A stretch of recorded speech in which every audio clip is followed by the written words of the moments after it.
Keep going, go on.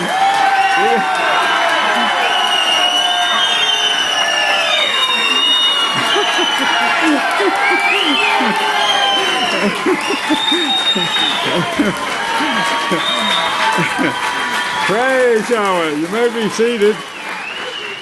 That's green ears. They are in the boot. One of them is actually one of them.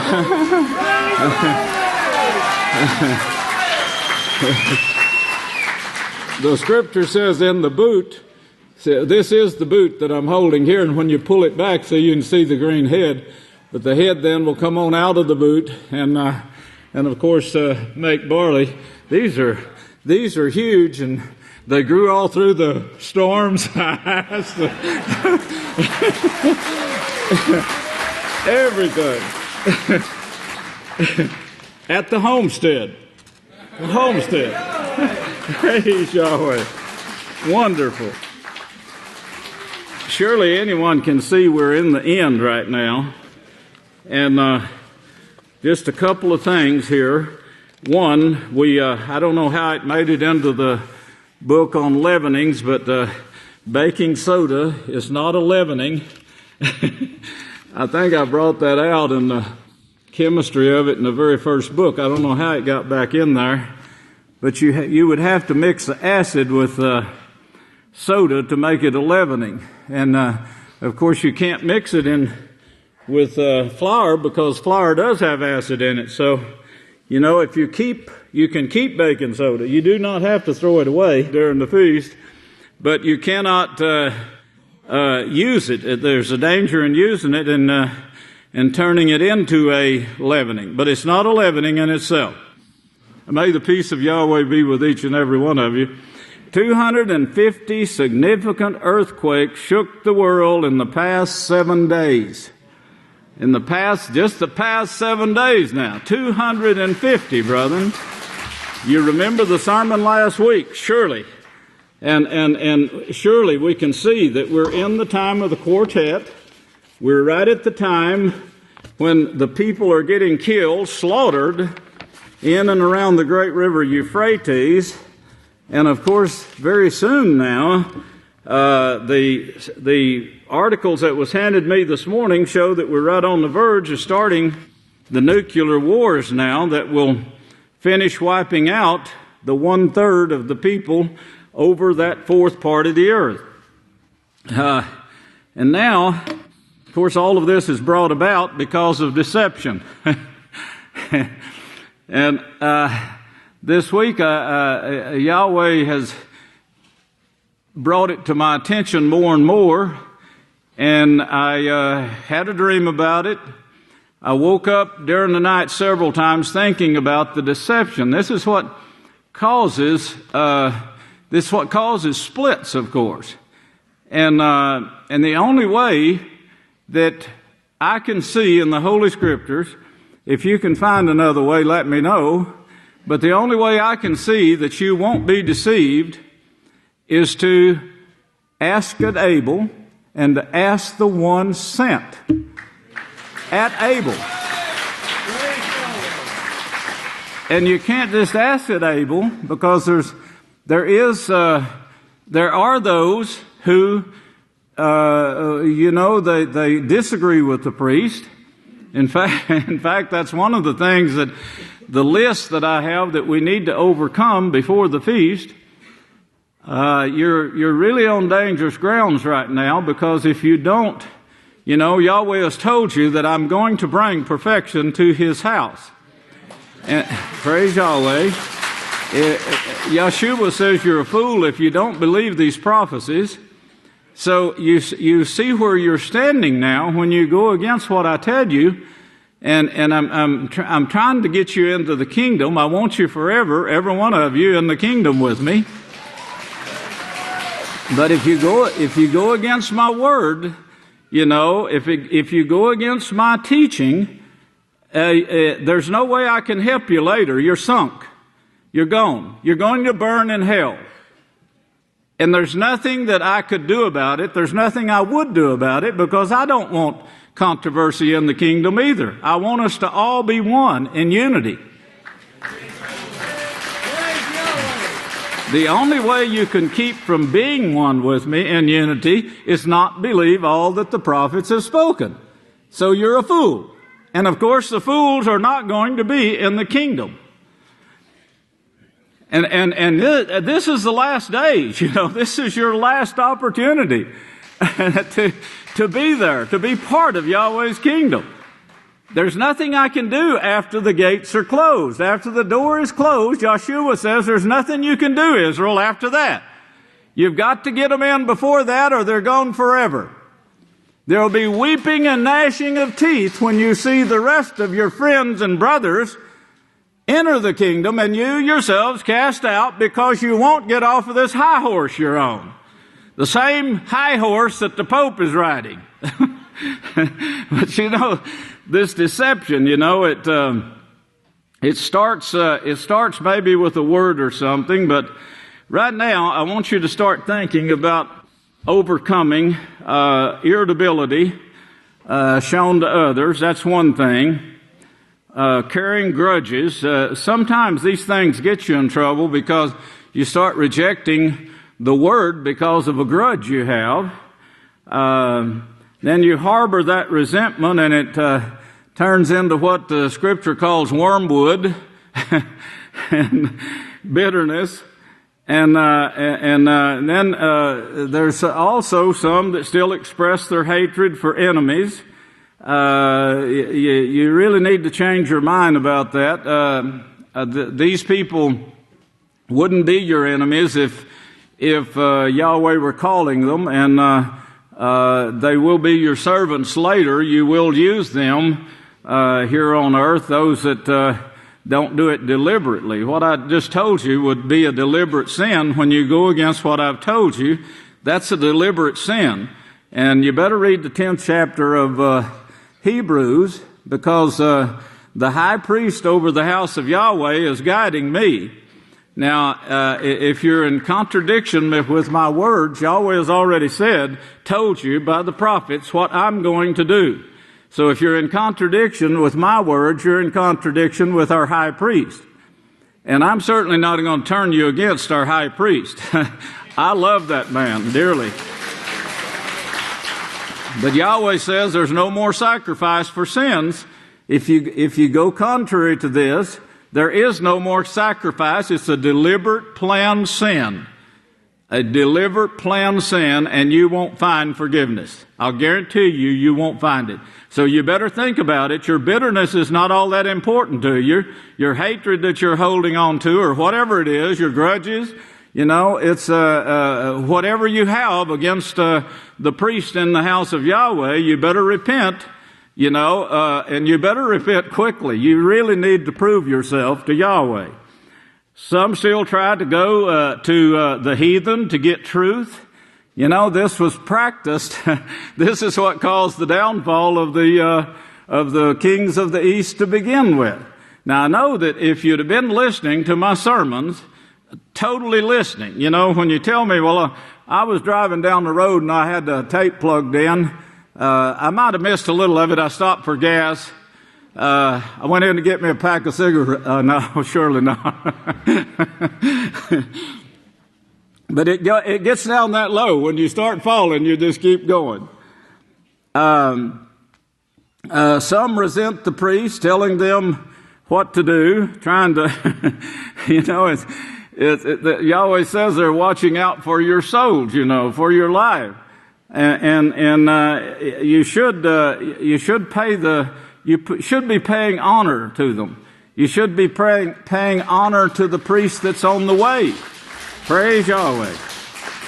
The young priest, if you're listening, those young priests really have their hearts in this, and they are learning and they're overcoming. And they, you know, they're going to be a bunch of Samuels running around here in the sanctuary. That's what they are.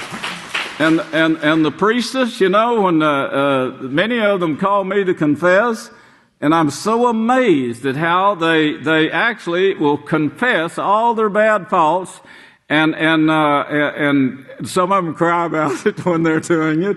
It's so amazing what I see in the young people today. I would that we could have had the House of Yahweh when I was a child, and I could have been part of it then, learning all that time. You don't know how blessed you are that Yahweh has called you out of this world, and He knows you're here and given you such a great opportunity at this time. The complete truth is only shown at Abel by the one sent. And of course, if you don't believe that, you're a fool. And Yahshua is the one that classified you as such.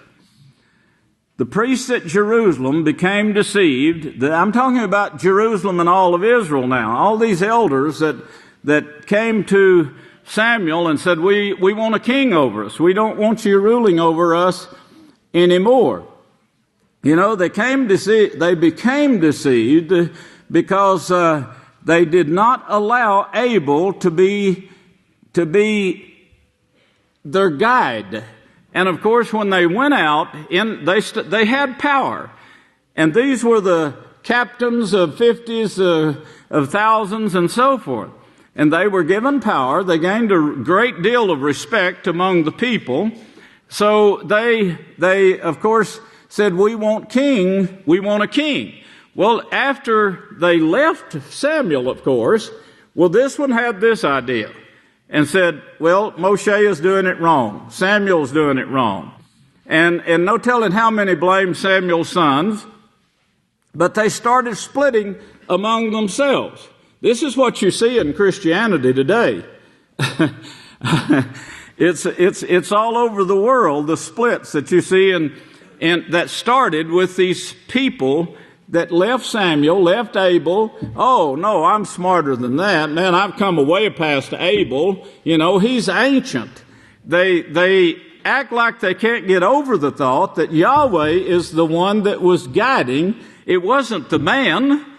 And when Yahweh says, I'm going to pour my spirit on that person, He's talking about His laws.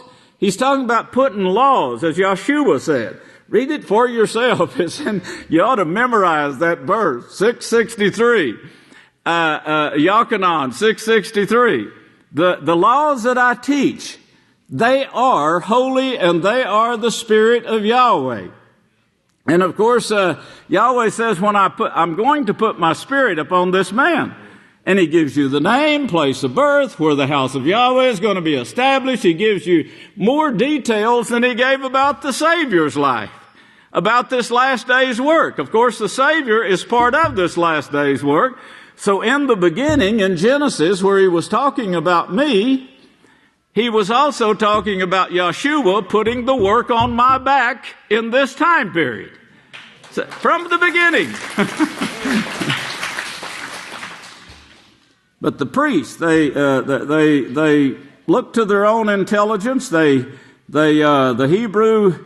Hebrews who built the empire from Rome, they took literature from intelligent priests of the religions of the colonies that they actually went out and latched onto.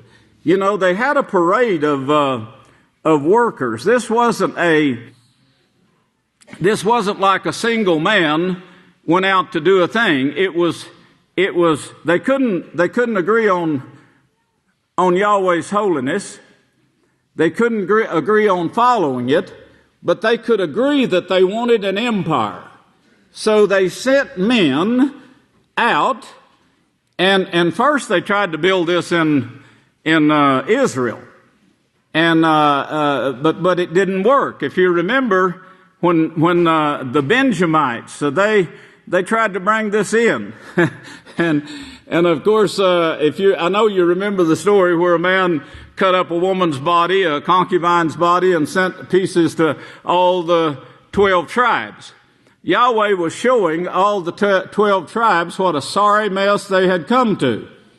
And of course, Yahweh allowed war there in order to, all this was done for your benefit, so you could see what sin brings. He didn't inspire the war, He just allowed it. But He allowed Israel to go in and almost totally wipe out their own brothers, the tribe of Benjamin. Surely y'all are familiar with this, everyone. I don't have to go to particular thing and read it, but Yahweh allowed this. And then after they wiped out several thousand of the Benjamites who were sodomites, they cried about it. They actually wept because these was their brothers they were killing. But they killed them, thinking they had to. They're still doing the same thing, but their conscience is seared with a hot iron. And their crusades that they go to perform, of course, they go with a viciousness, thinking they are serving their Queen of Heaven, and this is what she's wanting them to do. But anyway, after Benjamin could not build what they wanted to build in Israel, then they went out. And they spread out to Babylon and to Rome, to Italy and to Rome. And the roaming Hebrews became the Romans that created themselves an empire. But when they would take over a colony, and this is what you see that was also brought back to Jerusalem, when they would take over a colony, which was easy. They'd just go in and they'd say, here's what we got to offer you. We got protection for you, but your freedom, we got your freedom. And we'll see to it that you can stay free, do your work, and no one will ever molest you. Just pay us tribute and be a part of us. Now, from those, the kings, of course, would take the best of the best. And what I'm talking about, the healthiest of the healthy. And they would make soldiers out of them. These were people they were actually descendants of Abraham and his bloodline, but they were scattered out. Well, they had religions, of course, because they weren't following Yahweh. The only ones that was following Yahweh were people like Raul, who stayed in the place and asked at Abel. And of course, from Abel, he learned to teach, and Yahweh kept this remnant behind. And Raul was one of them, to teach Moshe.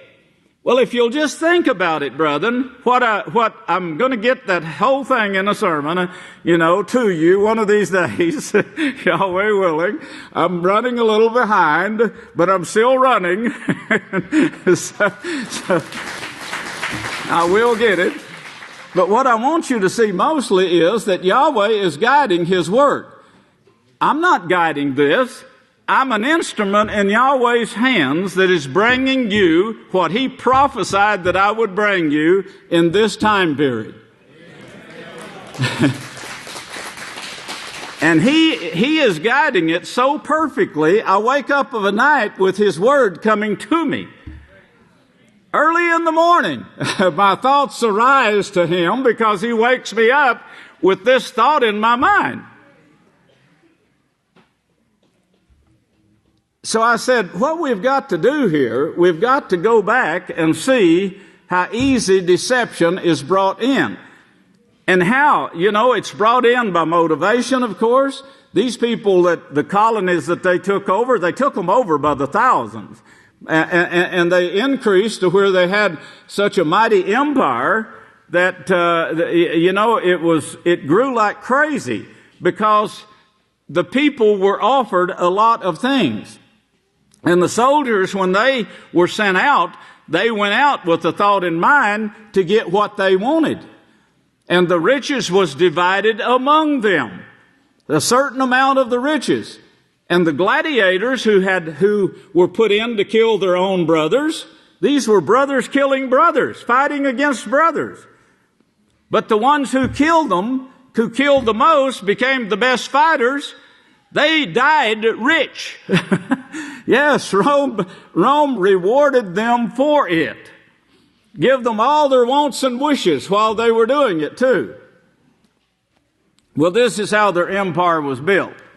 It couldn't hold together because once the empire was built, there was still the dividing factors. One wanting more, against the others wanting the same thing. And this is what you see in the world today. in Israel, when the priests left, the one sent, in 1 Samuel, if you are not familiar with that, surely you are, but the elders, it said the elders, but these were priests. And they were priests scattered all over Israel by the thousands. But they all agreed unanimously that they did not want Samuel ruling over them. They didn't want Yahweh. And Yahweh plainly said, they're not rejecting you, they're rejecting me. Let's turn to that and read it really quickly. 1 Samuel 8. He says they have done this from the beginning. So they weren't really believers. They just thought, here's Samuel, he's got a great religion here, but we're smarter than he is, and we're out here running the show. Besides that, we have all these Christians out here we can get information on from the schools of higher learning, the schools of secrecy, the separatists, where there's all these monks and all their monkeys following them. Here in Samuel 8, 1 Samuel 8, and verse 1, he says, when Samuel became old, then his sons, of course, were judges over Israel, and they didn't like the way they were judged. So they came to Samuel and said, appoint us a king to judge us. Verse 5, just like all the other nations. And notice now verse 7, they have not rejected you, they've rejected me. Not rejected you, they have rejected me, that I should not reign over them, just as they have done to me from the day I brought them out of Egypt to this very day. So it wasn't a thing that was new. These men were smart men. They got in, they took control, they took positions. The Catholic Church is still doing this in all nations today. I told you about reading the Episcopalian government. They said that most of their votes, they actually had more people from more Catholics on their board of directors than they had Episcopalians. Yes, and they made the decisions for the Episcopalian Church. Well, that's the way they do, and that's the way they've always done, and that's the way they built their empire. Of course, the popes, when the popes wanted full power, look at the people this left out. Here's one man telling all the generals, the great generals, Alexander the Great, this great, that great, and that great, there's all great, If you could kill, you became great. And here's one man now that became Pope. He had the power of the people behind him, but it left out the power of all these other people who wanted to be up there with him. Well, I want to be great too. I want to be a Pope too. No, there's only one. There can only be one. And we've all got to listen to this one. Well, that's what Yahweh says. Listen to the one sent. Well, they say the same thing because they know anything else means division. And anyone with any sense would see the division that is caused. The only difference in Yeshua's leadership and all the greats was Yeshua was trying to get the people to follow righteousness. The same thing that I want you to do. Follow righteousness. Well, this started the splits, of course, when you can see the divisions. If you pay attention to my sermons and pay attention to the history of the kings of the East that of course went out. Well, it was the Benjamites who set up the headquarters in Babylon. And of course, they went to bringing people in. They had these schools of higher learning, and they offered them a bright future. And this has gone on down through the centuries. They also set up headquarters in Rome. And the best of the best, that's where they went. And they not only trained in their school of religion, these were selected men that were ready for war. So they took them to Rome, and that's where they trained them for war and to take over the booty of the nations. Let's turn over there and let me rehearse that scripture with you right quick and show you the prophecy. Remember, this is for the last days. This prophecy that he gives you here, according to show you the 12 tribes and what they're going to bring to us in these last days, he also shows you the things you need to overcome. and if you're a Levite, you know what you've got to overcome by looking at the scripture here. And you know how hard it is to do so. But you can, if you fight it, you can overcome it.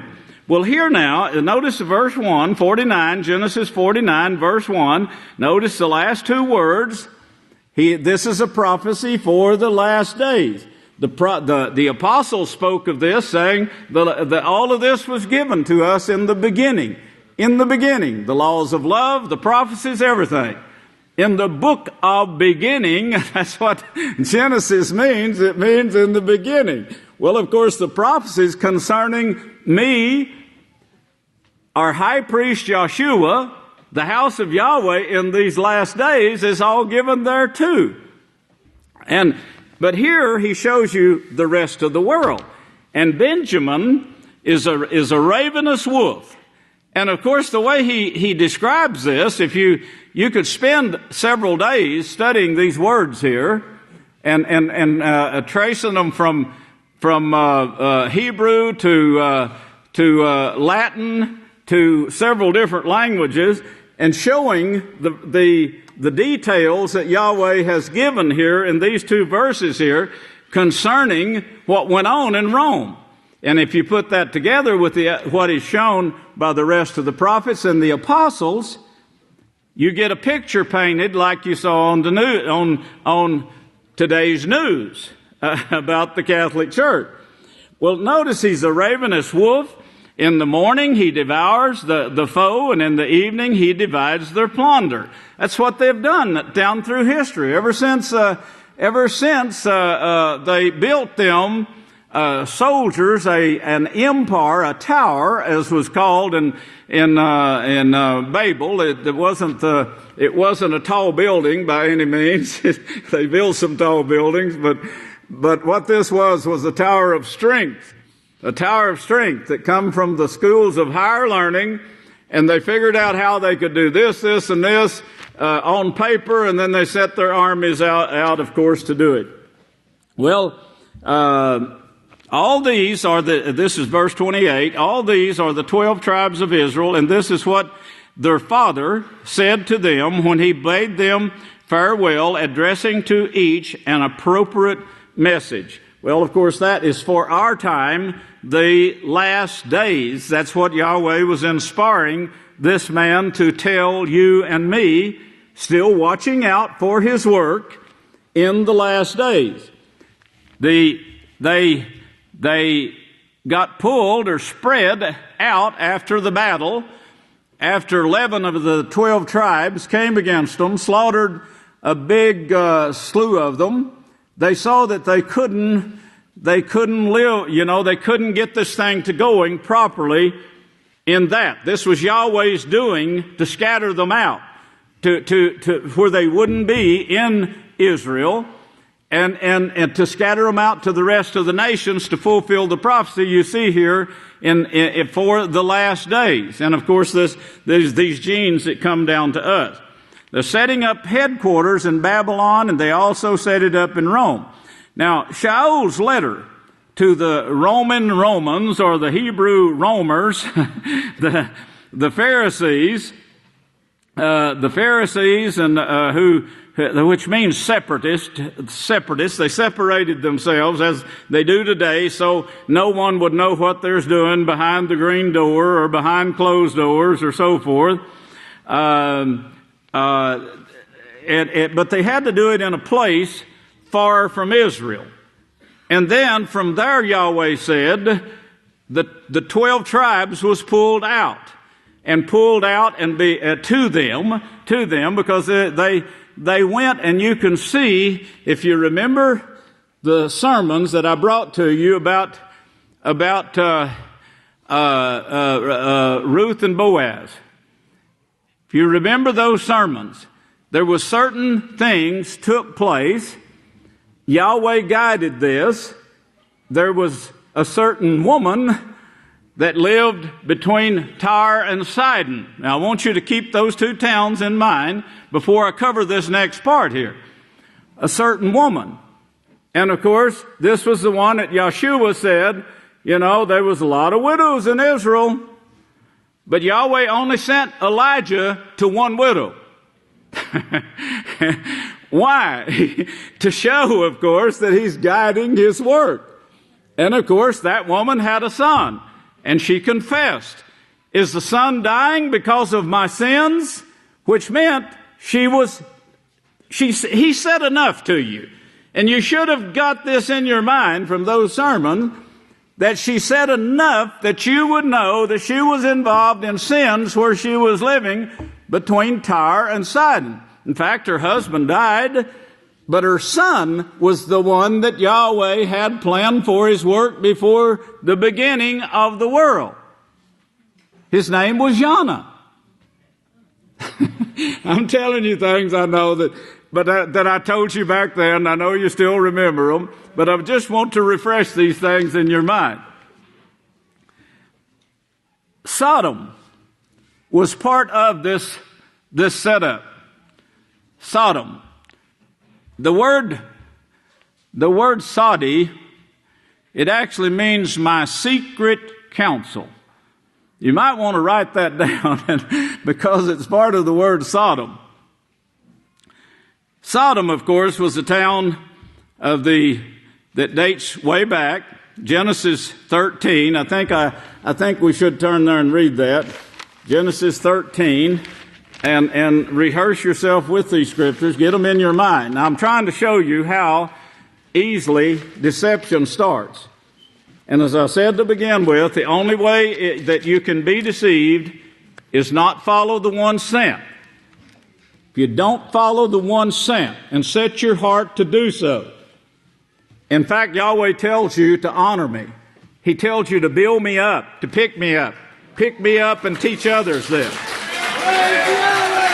In this way you build the house. And this is the work of Yahweh, that you believe the one sent. That's the work of Yahweh.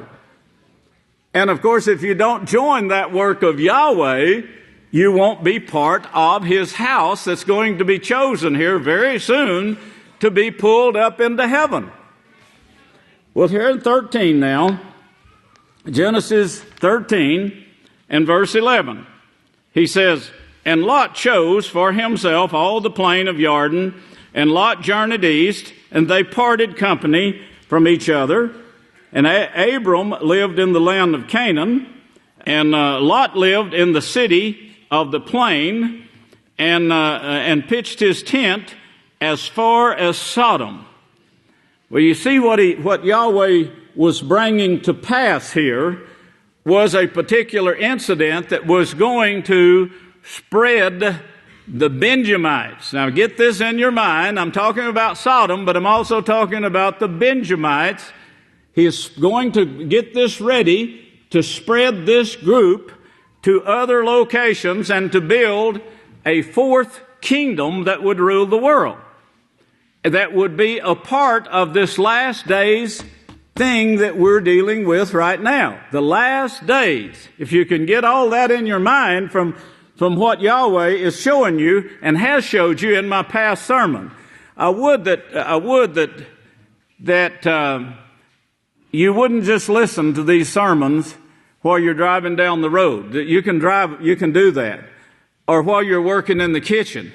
I really believe, instead of sitting down when you get your relaxed time, I really believe that you should sit down with your book of Yahweh in your hand, and you would praise Yahweh, and you'll get about 10 times what you're getting from this right here. Just listening to me right now, you'll only retain about 10% of this. In about 3 days' time, you'll only still retain, I think Dale Carnegie said 10% the next day. But definitely, you won't retain much of it after 3 days. And if the troubles of the day weight you down, you'll retain less than that. You'll forget it. But notice he went near Sodom, pitched his tent near Sodom. Now, the Genesis 13, 11, and 12. Now, this group here, if you study anything about Sodom and the things that took place here, you'll notice that there are several cities that were actually akin to her and following. They were building. It was tower that they were building here. And a tower of strength that they thought they were ready to take on Israel, the whole 11 tribes of Israel. They thought they were that strong. They include Gomorrah, of course. That's the one you hear mostly of. They also include Admah, A-D-M-A-H, Zeboim, that is Z-E-B-O-I-I-M, and Zorah, Z-O-A-R. This was just 4. There was a lot more than this included in this tower they were building, but they were growing. They were growing by leaps and bounds at that time. And the scholars, now I'll read you some of their thoughts here, because if you read the dictionaries and the commentaries, you get a lot of false information. But if you'll notice, they really don't lie. They say it could be. So in reading about this location here and where it is, if you don't believe the scriptures, you'll be deceived on where this actually stood. Scholars used to place these cities north of the Dead Sea. But it is now generally agreed, well, it's generally agreed because of Albright and Zella, who led the archaeologist into great works. You know, the things that they uncovered is very valuable right now for understanding the scriptures. And I know that Yahweh did that for us, because now, you know, things that was lost back then, hundreds of years ago, is being revealed now through archaeology. And of course, the work that they're doing, like the work that was that we used in Israel at the time. We used one man was a teacher of archaeology, as one of the rabbis who was jealous of him. He said he's never turned a shovel of dirt in his life, but he wrote about it, and he sent out students and he guided the students into turning the shovel of dirt. And of course, he had a fairly a large group. So we visited with him in Israel. This was years and years ago when we were studying to build the temple. I know you remember some of this. I told you I put a team to work. I first started trying to do it all myself, and then Yahweh started sending people to help me, and which I was very pleased. But I put a team of people to work on this, and I said, don't read the junk that you get from the churches. Don't go to the churches to try to get what I'm telling you got to do. If you want to read it later, after we get the temple model built, that's fine. Then you'll see all the mistakes they made. But if you read what they wrote on this temple, I said, it will cloud your mind, and you'll think you have the answer already, and you're going to miss what Yahweh is going to give you. Well, of course, with that information, they all vowed that they would not read the junk that was put out by the religious organizations. I know that this is what takes place. I've seen it over and over. If you could have saw what I learned in college, because Yahweh was pointing it out to me. He was pointing it out, the deceptions, and how these people that get, they couldn't agree on anything. And this is the saying they have about the Jews: no two Jews can agree. Well, of course, that's what the situation you have. You have it here too. You know, if you can't agree with me, you won't be with me in the kingdom. And that's a fact, brethren, a scriptural fact. Anyway, back to this now. The city. They used to. Well, scholars used to place these cities north of the Dead Sea, the ones I just named you. But it is now generally agreed that they were situated in the valley of Sidon. Now remember, I just mentioned that word to you a while ago, Tyre and Sidon. Now, you've got to put all of this together, and you could if you'd been rehearsing these sermons that I started bringing, when? 2 years ago, 3 years ago, back Ruth and Boaz, whenever that was. If you'd have been studying these, and you should have, then you would probably not have a problem with anything I'd say today. You know, you'd see that Yahweh is guiding this totally. But Sodom, look at 10 now. If they'd read the scriptures, it would help them. that would help them a lot. If you turn back to Genesis 14, or turn over to Genesis 14, and verse 3, Genesis 14:3. He says, all these joined forces. Let's go back up to verse 1. Now this was, keep in mind if you want to write this in your book of Yahweh, and it came to pass in the days of Amraphel, king of Shinar. You remember that scripture in Daniel, and also in Genesis. Aroch, king of Elazar, Chedorlaomer, king of Elam, and Tidal, king of all nations. Now these are the kings that he's showing you a special war here that took place. That they made war with Beer, king of Sodom, Besher, king of Gomorrah, Shinab, king of Ammah, Shemeber, king of Zeboiim, and the king of Bela, that is Zorah, you remember that name a while ago. All of these joined forces in the Sidon Valley. The Sidon Valley. Now we put the Salt Sea, but that'll be taken out of the next version. But that's, and I don't even know why it was put there, except maybe it was a footnote from something else that it came from. Now, if you'll look back to chapter 10 of Genesis, and you remember all those kings, and they all were fighting. They came to war. You don't get all of it there. The rest of it you get in the book of Kings. But in Genesis now, 10 and verse 19.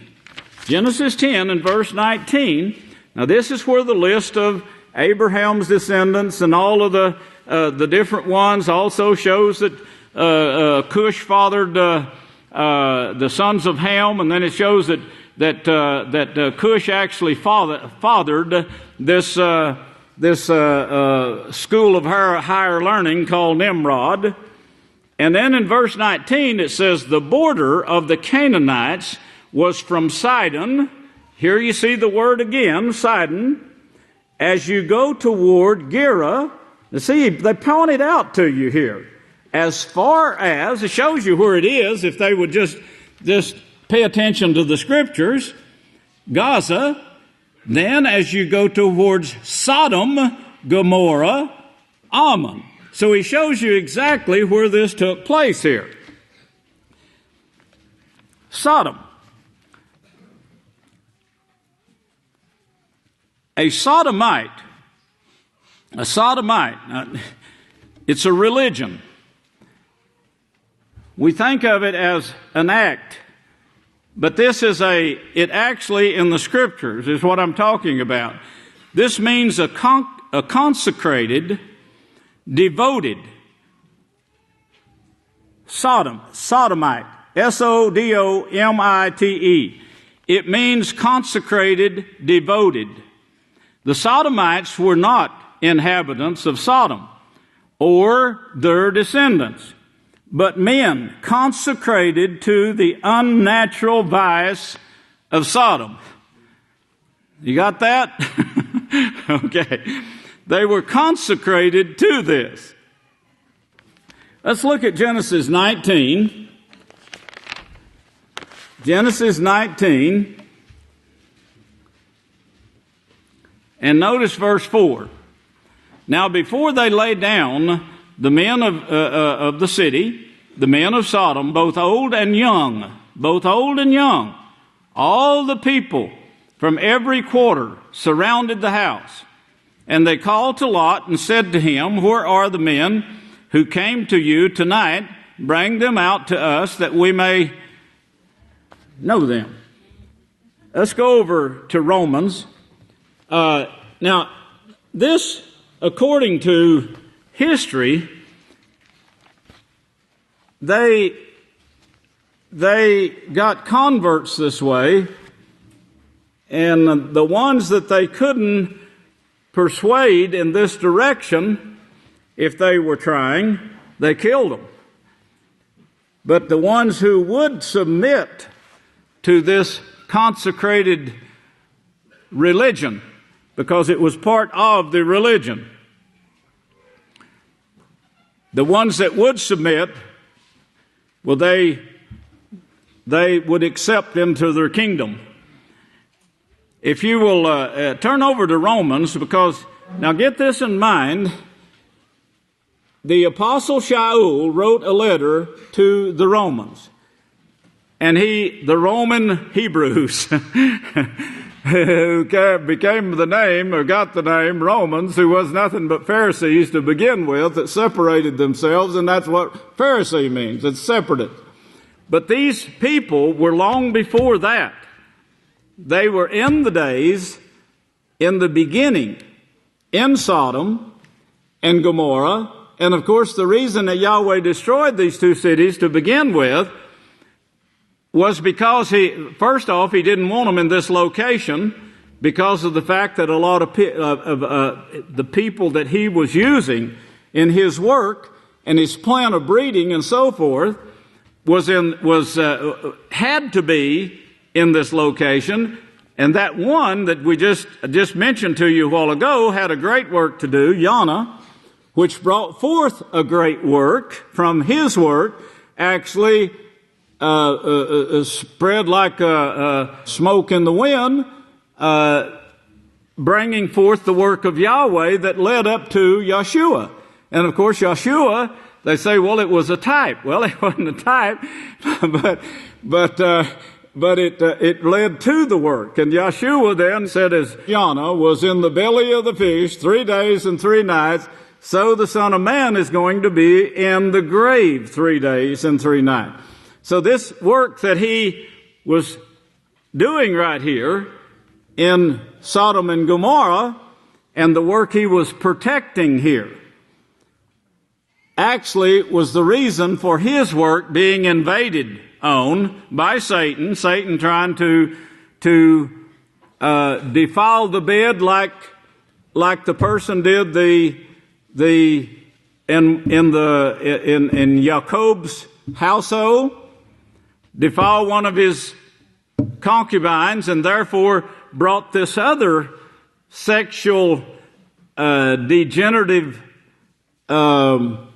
gene down to us today that we have to live with and overcome. But these things, if Yahweh, he couldn't get this, he couldn't allow this in Yeshua's breeding. Yeshua was the perfect man. He is the perfect, yes. But he was not just by accident. He was brought forth through a family line of breeding that could not be interrupted. And this is what we will bring forth in the kingdom, brethren. Our children will not be tempted like we are today. They won't have to overcome. Praise Yahweh. But one thing for certain, we've got to overcome. But we're going to be chosen as the first for doing so in this time period of great stress and great temptations of all kinds. But you can put it behind you. You can put it away from you. Well, now the Apostle Shaul. Now he was a Roman soldier. He was a Pharisee. That should tell you something. He wasn't born in Rome, but he was born a Pharisee, which made him a Roman citizen. This should show you the religion they had in Rome, but also his letter to the Romans, or the roaming Hebrews is what they were, that created the great empire that Yahweh prophesied of. If you look at verse 1 first, verse 1 of chapter, Romans 1 and verse 1, I'm sorry. I think I went to 9 first, but I want to go to Romans 1 first. Romans 1, we read Genesis 19, 4 and 5, right? We gotta go back there, and get that in your mind before we read this verse. So you'll see what the Apostle Shaul was referring to. Shaul knew all of this. He was raised in these people that taught Shaul. Even though they were far from Yahweh, they still had these laws and history, and they brought forth the history of their group here. And that's what they have in the Vatican today, is a history of their group. But here now in Genesis 19, verse 4. Now before they lay down, this is talking about where Abraham went and where Lot went, near Sodom. Now, what I told you was so you could understand what the letter Shaul was, the great apostle Shaul was talking about. Because of the fact that this sodomy, and the reason Yahweh destroyed it, and in this letter of Shaul's here to the Hebrews that were in Rome. This is who he was speaking to. This is who he wrote the letter to. Rome was made up of Hebrew people that had been pulled out of the 12 tribes of Israel. Some left voluntarily, hearing of the wealth there that the people were receiving, getting rich, getting educations, and wanted to be a part of this school of higher learning. And they were set up in Babylon, and they were also set up in Rome. But the soldiers were trained in Rome, where Babylon offered the schools. Rome took the best and took them to Rome to be whatever they wanted them to be, which were great careers. They had great careers, but they were the politicians, the leaders of the nations. Okay, verse 1 now. Shaul, a servant of Yeshua Messiah, called an apostle, set apart to preach the message of Yahweh, which he had promised before through his prophets in the Holy Scriptures. Notice he's talking about prophecies here that he himself is teaching now, or going to teach to these Romans, or roaming Hebrews, concerning his son, Yeshua Messiah, our King, who was born of the seed of David according to the flesh, and declared, you see what he said? He was born of the seed of David according to the flesh. He gave away a great secret there that just dumbfounds the world today when they find it out. That and Yeshua's bloodline, and declared to be the Son of Yahweh with power according to the Spirit of holiness. The Son of Yahweh according to the Spirit of holiness. Now remember what the Spirit of holiness is. Yochanan 6:63, the laws that I give you, they are spirit and they are life, and without them your flesh is nothing. That's what it said. According to the Spirit of holiness, by the resurrection from the dead, by whom we have received mercy, that is, by Yeshua, we have received mercy and apostleship. So he was appointed an apostle by Yeshua, who at this time now, if you remember, all judgment in heaven and in earth has been given to the Son of Man, the first Son of Man to inherit this great authority. This is what he's speaking of. For obedience to the faith, of course, and don't leave that out, don't forget it, because there's no other way to do this except obedience to the faith, believing and practicing all that the prophets have spoken among all nations for his name, among whom are you also the called out to Yeshua Messiah.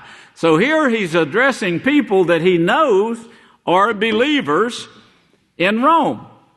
They went to Rome to partake of education and wealth, but they were still trying to follow the laws of Yahweh. Now, in verse 7, he says, to all who are in Rome, beloved of Yahweh, called saints, mercy and peace to you from Yahweh our Father and ruler, Yeshua Messiah. Look on over to verse 15 now. He says, so as much as is in me, I am ready to preach the message to you who are also at Rome.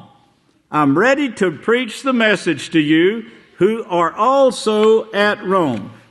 I know my time is up, and I would really like, but I can't. But be here next week. Tell your friends to be here. And you will see how deception started and what a mess it's become today. It was back then too, but it's just on a bigger scale. How it started, how it creeps in, how you can be a part of it or you can stay away from it. And next week, I'm going to finish covering this, Yahweh willing. It's a very important message that you need before the feast. I can't cover the whole thing, but I'll cover the most of it before the feast, and Yahweh willing, get a bunch of it during the feast. And if you'll listen to what I've got to say between here and the feast, you won't go off and go against me anymore. You'll stay strong with me, and we'll enter the kingdom together. Praise Yahweh. I love you, people.